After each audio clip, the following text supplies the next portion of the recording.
오늘은 거룩한 가을 절기, 초막절 절기가 되겠습니다.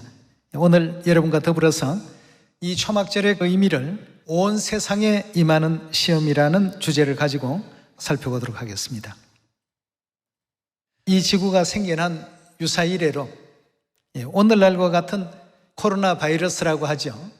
이런 내용으로 전 세계 모든 사람들에게 큰 시험이 존재했던 적은 일찍이 또 없었다고 볼 수 있겠습니다.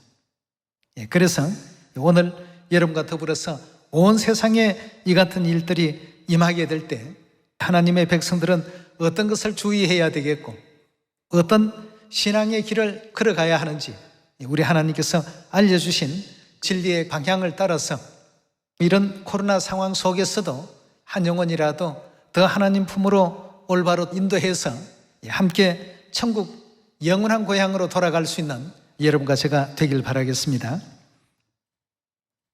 요한계시록 3장 10절의 말씀 함께 보겠습니다. 내가 나의 인내의 말씀을 지켰은즉 내가 또한 너를 지켜 시험의 때를 면하게 하리니 이는 장차 온 세상에 임하여 땅에 거하는 자들을 시험할 때라. 내가 속히 임하리니 너가 가진 것을 굳게 잡아 아무나 내 멸관을 빼앗지 못하게 하라. 이기는 자는 내 하나님 성전의 기둥이 되게 하리니 그가 결코 다시 나가지 아니하리라.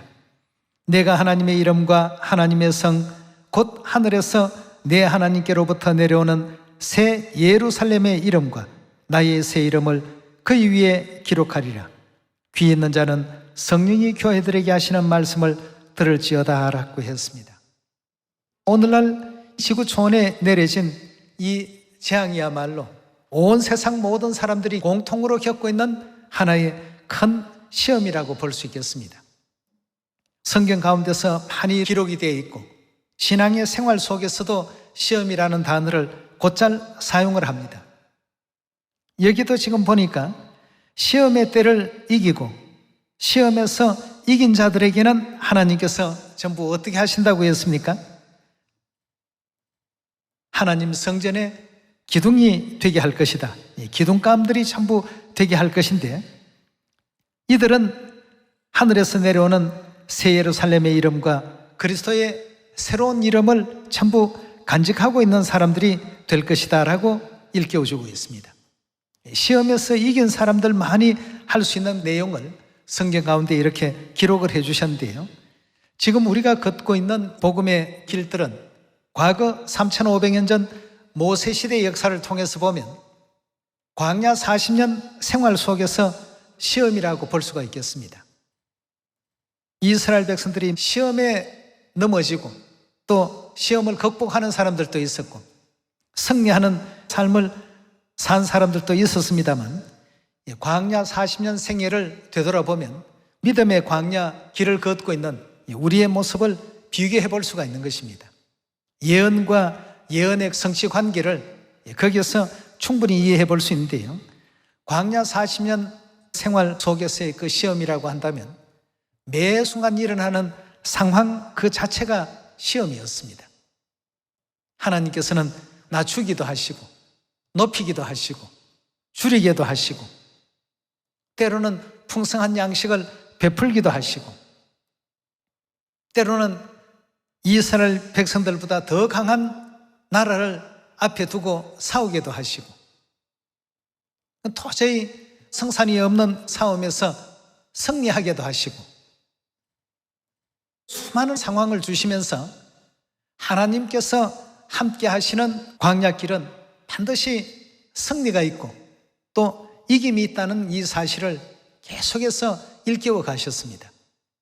그리고 하나님 말씀대로만 준행하게 되면 약속하신 가나안 땅에 반드시 들어갈 수 있다라는 이 사실도 시험이라는 상황을 통해서 계속 하나님께서는 가르치시고 교육시켜 오셨습니다. 3,500년 전 역사로 우리 잠깐 한번 돌아가서 40년 광야 생활 속에 모든 상황 자체가 시험이었던 것처럼 우리가 믿음의 광야 길을 걷고 있는 과정 속에서 코로나라든가 생활의 염려라든가 이런 수많은 일들이 천국으로 가는 길에 있어서 우리가 만날 수 있는 상황이라고 볼 수 있겠습니다. 매 순간 내게 주어진 상황은 이겨야 할 시험이라는 내용으로 성경에서는 우리에게 알려주고 계시죠. 우리 신명기서 8장 1절의 가르침을 함께 보시겠습니다. 내가 오늘날 명하는 모든 명령을 너희는 지켜 행하라. 그리하면 너희가 살고 번성하고 여호와께서 너희 열조에게 맹세하신 땅에 들어가 그것을 얻으리라. 내 하나님 여호와께서 이 40년 동안에 너로 광야의 길을 걷게 하신 것을 기억하라. 이는 너를 낮추시며 너를 시험하사 내 마음이 어떠한지 그 명령을 지키는지 아니 지키는지 알려 하심이라. 너를 낮추시며 너를 줄이게 하시며 또 너도 알지 못하며 내 열조도 알지 못하던 만나를 내게 먹이신 것은 사람이 떡으로만 사는 것이 아니요 여호와의 입에서 나오는 모든 말씀으로 사는 줄을 너로 알게 하려 하심이라. 이 40년 동안에 내 의복이 헤어지지 아니하였고 내 발이 부러지지 아니하였나니라. 너는 사람이 그 아들을 징계함같이 내 하나님 여호와께서 너를 징계하시는 줄 마음에 생각하고 내 하나님 여호와의 명령을 지켜 그 도를 행하며 그를 경외할지니라. 내 하나님 여호와께서 너로 아름다운 땅에 이르게 하시나니 그곳은 골짜기든지 산지든지 시내와 분천과 샘이 흐르고 밀과 보리의 소산지요 포도와 무화과와 석류와 감람들의 나무와 꿀의 소산지라. 너희의 먹는 식물에 결핍함이 없고 내게 아무 부족함이 없는 땅이며 그 땅의 돌은 철이요 산에서는 동을 캘 것이라. 내가 먹어서 배불리고 내 하나님 여호와께서 옥토로 내게 주셨음을 인하여 그를 찬송하리라 그랬습니다. 신명기 8장에 주신 말씀을 보니까 하나님께서는 40년 광야 생활 매 순간마다 이스라엘 백성들에게는 어떤 일련의 상황을 주셨습니다. 3절에 보니까 너를 낮추시며 라고 하셨는데 낮추시는 상황도 주셨고 줄이게 하시며 라고 하셨는데 줄이는 상황도 주셨고 너도 알지 못하고 내 열조도 알지 못하던 만나를 내게 먹이셨다고 하셨는데 이 만나를 주신 상황도 하나님께서 허락하셨고 또 40년 동안 내 의복을 새롭게 만들어내거나 수선하지 않아도 그 입고 있는 옷이 헤어지지 않도록끔 하시는 그런 상황도 만들어 주셨습니다. 광야 40년의 생활 상황 그 자체가 전부 시험이었습니다. 어떤 사람에게는 이런 것이 불편했고 또 다른 사람에게는 다른 것이 불편했고 또 다른 사람에게는 또 다른 어떤 상황이 그를 또 불편하게 했습니다. 그리고 또 어떤 경우에는 너무 넘치게도 허락을 하셨습니다. 많게도 해줘 보시고 부족하게도 해보시고 불편하게도 해보시고 지나치게 또 편안하게도 해보시고 온 세상에 임하는 시험 중에 우리도 이제 지금 그런 어떤 상황 속에 놓여 있다는 것을 이해하고 예언의 그 한 부분을 잘 통과하셔야 되겠습니다. 코로나 하니까 의학적인 상황 정도로 생각해서는 안 되겠습니다. 하나님께서 장차 온 세상에 이런 시험이 임하게 될 것이다라고 이렇게 알려주셨기 때문에 광야 40년 생활 속에서 매 상황마다 하나님께서 백성들에게 뭘 가르치시려고 저런 상황을 주셨을까? 낮추는 상황도 주셨고 때로는 양식이 없는 상황도 주셨고 때로는 만나가 넘치게 허락도 하시고 만나를 먹어도 다 죽었지 않느냐? 그 이유는 사람이 떡으로만 살 수가 없다. 그저 배불리는 그 양식 그 자체만으로 인류가 살 수 없기 때문에 하나님의 말씀 양식이 인류에게는 절대적으로 필요한 것이다. 이걸 그 가운데서 깨닫고 배우라는 뜻에서 하나님께서 날마다 일용할 양식도 내려주기도 하시고 또 물이 없는 간조한 곳으로 이끌기도 하시고 이런 여러 많은 상황을 연출하시고 허락하셨다고 했습니다. 그리고는 종래 내 마음이 어떠한지, 내 믿음이 어떠한지 그 여부를 하나님께서 알려 하시더라고 했습니다. 베드로전서 5장의 말씀을 보면 지금 이 시대는 마귀가 우는 사자같이 삼킬 자를 찾기 위해서 두루 다니는 상황이라고 했습니다. 베드로전서 5장에서 강조하고 있는 것이 바로 뭐였냐 하면 믿음이었습니다. 너희는 믿음을 굳게 하여 저를 대적하라고 했습니다. 그래서 발표력 연습도 하고 화상을 통해서 아는 지인들에게도 가족들에게도 전도하는 일과 하나님 말씀 양식을 공급받는 일을 게을리하지 않기 위해서 각자가 지금 아주 노력들을 하고 계십니다. 온 세상에 임하는 시험에서 승리하기 위해서 말이죠. 개중에 연약하고 철없는 사람들은 쉬라고 이런 상황을 주셨나 보다. 각자의 믿음대로 이 상황을 이해를 하고 있는 것 같습니다. 여러분, 하나님께서는 요한계시록 2장 10절에 천국 가기 위해서는 죽도록 충성해야 된다고 했습니다. 평안한 삶 자체에 우리가 놓여 있게 된다면 우리 영혼이 위기에 지금 처해 있다고 보셔야 되겠습니다. 그래서 이번 초막절 전도대회 기간을 통해서 지인이나 친구나 직접 만날 수 있는 사람은 만날 수도 있겠지만 만날 수 없는 상황이라면 온라인 만남을 통해서라도 가족들에게 전도하고 친구들에게, 지인들에게 다 이 복음을 알릴 수 있는 우리가 되어야 되겠습니다. 하나님께서는 항상 어떤 어려운 상황을 줘보시고 그 상황을 어떻게 이겨내고 견뎌내는가를 잘 보십니다. 처음부터 물이 풍성한 곳으로 이스라엘 백성들을 인도하셨다면 물이 없다고 원망하지는 않았을 것입니다. 양식이 풍성한 곳으로 인도하셨다면 먹을 양식이 없다고 하나님을 원망하지 않았을 것입니다. 그러나 그런 부족한 곳으로 불편한 상황을 하나님께서는 한번 던져주십니다. 그런 상황 가운데 놓이도록끔 한번 해보십니다. 양식이 없으니까 이제 배고파 굶어 죽겠구나. 눈앞이 깜깜합니다. 이러니 그 속에 원망이 터지고 불평이 터지고 여러분 이번 초막절 전도 기간을 통해서 온 세상에 어떤 시험이 주어진다 할지라도 우리는 그 속에서 하나님의 말씀을 통해서 영의 양식을 채우고 오직 하나님을 경외하면서 천국을 향해서 나아갈 수 있는 우리 모두가 되셔야 되겠습니다. 광야 생활에서 우리가 배워야 될 것이 있다고 한다면 바로 그 부분이라고 볼 수 있겠습니다. 계시록 3장에서도 말씀을 주셨습니다만 온 세상에 임하여 땅에 거하는 자들을 시험한다고 했습니다. 우리는 어떤 상황에서라도 하나님을 놓지 마시고 말씀을 잃어버리지 마시고 초막절 시대를 살고 있는 만큼 이 복음의 말씀을 아직까지 전해 듣지 못한 사람들에게 다 전할 수 있는 이번 초막절 전도대회 기간이 되길 바라겠습니다. 신명기 28장으로 넘어갑시다. 28장 1절입니다. 내가 내 하나님 여호와의 말씀을 삼가 듣고 내가 오늘날 내게 명하는 그 모든 명령을 지켜 행하면 내 하나님 여호와께서 너를 세계의 모든 민족 위에 뛰어나게 하실 것이라.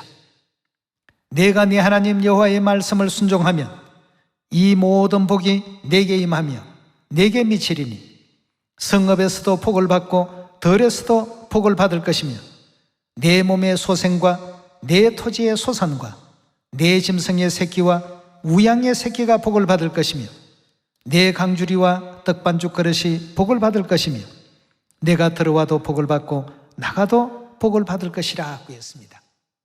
자, 여기도 지금 보니까 순종하면이라고 했는데 순종한다는 이 자체는 어떤 상황 속에서도 하나님 말씀 가르침 그대로 준행하겠다는 뜻 아니겠습니까? 사렙다 과부처럼 아들하고 자기하고 이제 한번 떡 구워 먹고 굶어 죽을 마지막 양식을 가지고 있는데 엘리야가 나타나서 그 떡을 구워가지고 내게 달라고 말이죠. 아들하고 나눠 먹고 이제 이 땅의 생명을 끝내려고 하는데 그 마지막 양식까지 가져오라고 하니까 어떻게 보면 이게 사렙다 과부로서는 굉장히 큰 시험이었습니다. 믿음에 대한 시험이죠. 그러나 그걸 그 말씀대로 순종하고 드렸을 때 농작물들이 자라날 수 있는 상황이 오기까지 집안에 있던 그 기름병의 기름이 떨어지지 아니하고 뒤주에 그 밀가루가 끊이지 않는 은혜로운 축복이 그 속에 역사되지 않았습니까? 우리 주위에 일어나고 있는 모든 상황은 우리의 시험입니다. 믿음의 광야길에 개개인마다 각자 다른 시련들이 온 세상에 임하여서 모든 사람들을 시험한 상황이라고 했습니다. 그래서 28장 1절에 주신 말씀 가운데서도 하나님의 말씀을 삼가 듣고라고 했습니다. 삼가 듣고 어떤 상황 속에서라도 말씀대로 모든 일들을 처리해야 됩니다. 양식이 없고 먹을 것이 없기 때문에 못했습니다. 시간이 없어서 못했습니다. 핑계보다도 그 일을 준행하려고 노력할 때 하나님께서는 길을 자꾸 열어주십니다. 코로나 속에서도 열심히 열매 맺는다는 소식이 어제도 오늘도 계속해서 지금 들어오고 있습니다. 그럼 된다라고 생각하는 사람과 되지 않는다라고 생각하는 사람, 하나님 말씀대로 실천하는 사람과 실행하지 못하는 사람, 상황을 하나 던져놓고 과연 누가 이런 상황 속에서도 내 말을 준행하나 준행하지 않나 지켜보고 계십니다. 초막절 전도대회 주간을 통해서 많은 알곡 열매들을 맺힐 수 있는 여러분과 제가 되시고 온 세상에 임하는 이 시험에서 이긴 자로서 우리가 또 나타날 수 있어야 되겠습니다. 온 세상에 임하는 시험에 대해서 누가복음 21장에서 예수님께서 경고하신 내용도 있죠. 누가복음 21장 34절의 말씀 함께 보겠습니다. 너희는 스스로 조심하라. 그렇지 않으면 방탕함과 술 취함과 또 어떤 마음이 든다고 했습니까? 생활의 염려로 마음이 어찌 된다고요? 둔해진다고 했어요. 마음이 둔하여지고 뜻밖의 그날이 덫과 같이 너희에게 임할 것이다 하고 했습니다. 하나님은 열심히 전하라고 하시는데 이런 상황이니까 좀 안 해도 괜찮지 않을까 하는 자기 스스로를 위로하는 이런 어떤 상황 논리에 자꾸 빠지다가 보니까 말씀대로의 삶이 아닌 상황대로의 삶 속에 젖어들고 있습니다. 양식이 없으니 없다고 원망하는 거 당연한 이치인데 근데 광야 40년 생활에 그들의 그 결과가 어땠냐 이겁니다. 그 상황에 떠밀려 가니까 가나안 땅에 들어갈 수 있는 그 길은 전부 막혀버렸습니다. 하나님께서 이스라엘 백성들 광야 생활하기 시작하는 첫날부터 하늘에서 만나를 내려주시고 마실 물들을 풍성하게 못 주셨겠습니까? 그러나 그런 어떤 상황에 한번 놔둬 보시고 각자의 믿음의 행실들을 전부 지켜보십니다. 그리고는 가려내셨습니다. 마치 기드온의 용사 300명을 뽑기까지 이스라엘 백성들 32,000을 놓고 거기에서 조금씩 가려내시고 뽑아내 가시듯이 말이죠. 두려워서 떨리는 자들은 다 돌아가라 하니까 22,000이 돌아가고 말이죠. 또 물가로 내려가서 물을 마시라. 물을 마시는 상황을 통해서 하나님께서는 내면적인 모습들을 전부 들여다보십니다. 그래서 예수님께서도 스스로 조심하라. 그렇지 않으면 조심하지 아니하면 방탕함이 생기고 술 취함과 생활의 염려로 마음이 둔하여지고 뜻밖의 그날이 덫과 같이 너희에게 말이라. 35절입니다. 이날은 온 지구상에 거하는 모든 사람에게 임하리라. 이름으로 너희도 장차 올 이 모든 일을 능히 피하고 인자 앞에 서도록 항상 기도하며 깨어있으라 하시니라 하고 했습니다. 우리에게 주어지는 모든 상황 자체가 시험이라는 것을 꼭히 명심하도록 합시다. 요한복음 13장 7절의 말씀 보겠습니다. 예수께서 대답하여 가라사대 나의 하는 것을 너가 이제는 알지 못하나 이후에는 알리라 하고 했습니다. 왜 이런 말씀을 하셨는지 이후에는 반드시 알게 될 것이다 말이에요. 여러분, 우리 하나님께서 우리에게 왜 하나님의 말씀대로만 하라, 그 가르침 뜻대로만 하라, 이렇게 말씀하시는지는 우리가 4차원, 5차원적인 영의 세계의 것을 다 알지 못하다가 보니까 다 아시는 하나님께서 나를 믿거들랑 내 말대로 하라 말이죠. 그렇게 했을 때 영적인 축복이 너희에게 가는지 아니 가는지 말이죠. 지금 온 세상이 코로나라는 이런 큰 시련 속에 생활도 자유롭지 못하게 규제를 당하고 있고 예배도 마음 놓고 모일 수 없는 이런 어떤 상황이 주어졌다고 해서 우리가 잠시 하나님의 말씀에서 떠나 있고 교회 안 나오니까 그것도 흐려지고 희미해지더라, 이런 데서 전부 이기고 굳건히 설 수 있는 우리가 되어야 됩니다. 굉장히 지금 영적으로 본다면 위험한 상황 속에 있습니다. 왜 이런 상황이 우리에게 주어졌는가를 알고 상황을 맞이하는 사람에게는 어떤 상황이 오더라도 문제가 되지 않는데, 알지 못하고 상황을 맞이하는 사람은 상황 논리 속에 그냥 빠져서 이 상황에 대한 핑계를 댑니다. 상황을 핑계대는 이것이 시험을 이기지 못하는, 시험에서 승리 못하는 사람들의 변명이라고 볼 수가 있겠죠. 앞으로는 이보다도 더한 것도 우리에게 분명히 올 수 있습니다. 코로나가 올 때는 너희가 전도 멈추어라 라고 하셨을 때는 우리가 멈춰야 되겠지만, 그리 아니하셨다고 한다면 열심히 한번 그 길을 찾아보는 것이 좋습니다. 요한복음 13장에서 주셨던 예수님의 말씀도 너희가 이제는 알지 못하지만 이후에는 왜 그렇게 말했는지 알게 될 것이라고 했습니다. 마태복음 4장으로 한번 넘어가 봅시다. 4장 1절의 말씀 보겠습니다. 그때에 예수께서 성령에 이끌려 마귀에게 시험을 받으러 광야로 가서 40일을 밤낮으로 금식하신 후에 줄이신지라. 시험하는 자가 예수께 나와 가로되 내가 만일 하나님의 아들이거든 명하여 이 돌들이 떡덩이가 되게 하라. 예수께서 대답하여 가로사대 기록되었으되 사람이 떡으로만 살 것이 아니요 하나님의 입으로 나오는 모든 말씀으로 살 것이니라 하였나니라 하시니, 이에 마귀가 예수를 거룩한 성으로 데려다가 성전 꼭대기에 세우고 가로되 내가 만일 하나님의 아들이거든 뛰어내리라. 기록하였으되 저가 너를 위하여 그 사자를 명하시리니 저희가 손으로 너를 받들어 발이 돌에 부딪히지 않게 하리로다 하였나니라. 예수께서 이르시되 또 기록되었으되 주 너희 하나님을 시험치 말라 하였나니라 하신대, 마귀가 또 그를 데리고 지극히 높은 산으로 가서 천하 만국과 그 영광을 보여 가로되 만일 내게 엎드려 경배하면 이 모든 것을 내게 주리라. 이에 예수께서 말씀하시되 사단아 물러가라. 기록되었으되 주 너희 하나님께 경배하고 다만 그를 섬기라 하였나니라.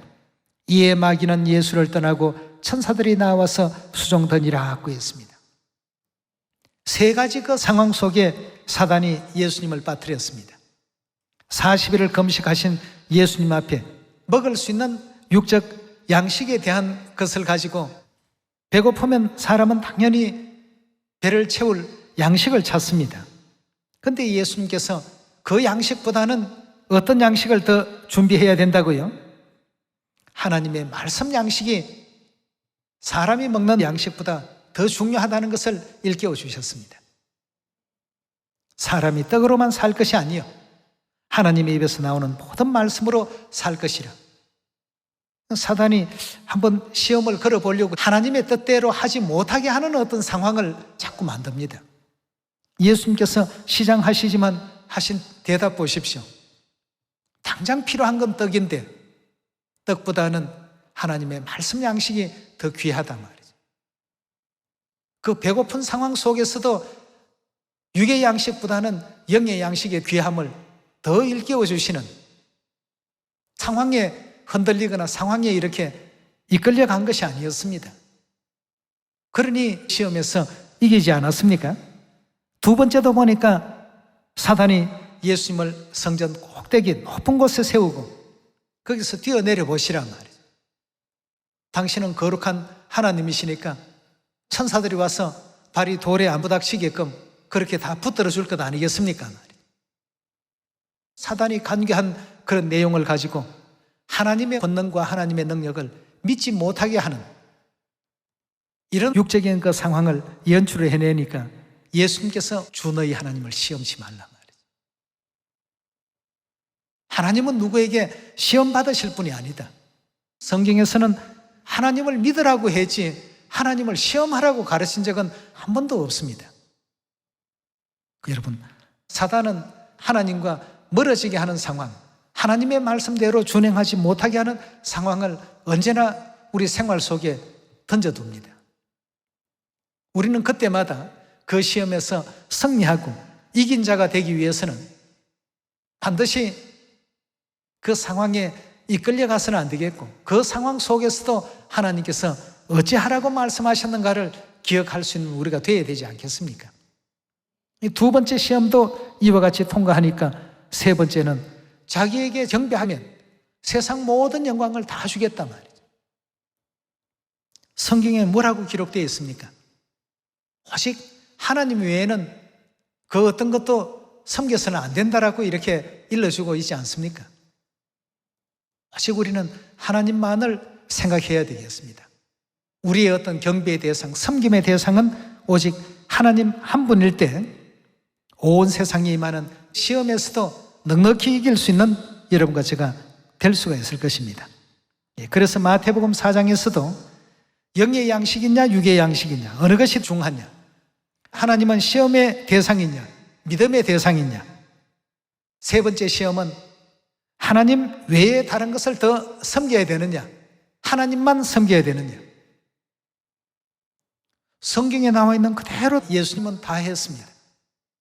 말씀 양식이 더 중요하다고 말씀을 하셨고 하나님은 우리 믿음의 대상이지 시험의 대상이 아니다는 것, 오직 하나님만 따르고 경배하고 섬기겠다는 이 세 번째 내용까지 예수님께서 본으로서 시험에서 이기는 이 장면을 우리에게 일깨워 주셨습니다. 주신 말씀 그대로 진행할 수 있는 여러분과 제가 된다면 그 어느 때보다도 더 풍요로운 이 가을 초막절 절기를 맞이할 수 있을 것입니다. 마태복음 24장으로 말씀 한 번 더 찾아보도록 합시다. 3절의 말씀 보겠습니다. 예수께서 감람산 위에 앉으셨을 때에 제자들이 종용이 와서 가로되 우리에게 이르소서 어느 때에 이런 일이 있겠사오며 또 주의 임하심과 세상 끝에는 무슨 징조가 있사오리까? 예수님께서 답변하시는 내용을 한번 잘 보십시오. 너희가 사람의 미혹을 받지 않도록 주의하라고 했습니다. 조심해야 될 부분이죠. 그리고 거짓 그리스도에게 미혹되지 말라. 두 번째 예수님께서 주의 주신 내용입니다. 그리고 민족이 민족을 나라가 나라를 대적하여 일어나겠고 처처에 기근이 생길 것이고 지진이 있을 것이다. 그리고 9절의 말씀 보시면 모든 민족에게 너희가 내 이름을 위하여 미움을 받게 될 것이다. 10절의 말씀 보시면 그때 많은 사람이 시험에 빠져 서로 잡아주고 서로 미워하겠습니다. 시험에 든 사람들의 특징을 예수님께서 말씀하셨습니다. 미워하는 일이 생기게 될 것이다 하고 했어요. 이런 어떤 감정이 진리와 관련된 부분에 있다면 우리가 빨리 이 문제에서 헤어나와야 되겠습니다. 내가 지금 큰 시험을 치르고 있구나 말이죠. 11절에 보면 거짓 선지자가 많이 일어나 많은 사람을 미혹할 것이다. 12절에도 보시면 불법이 성하게 될 것이다 말이죠. 그리고 사람들의 사랑도 식어질 것이다.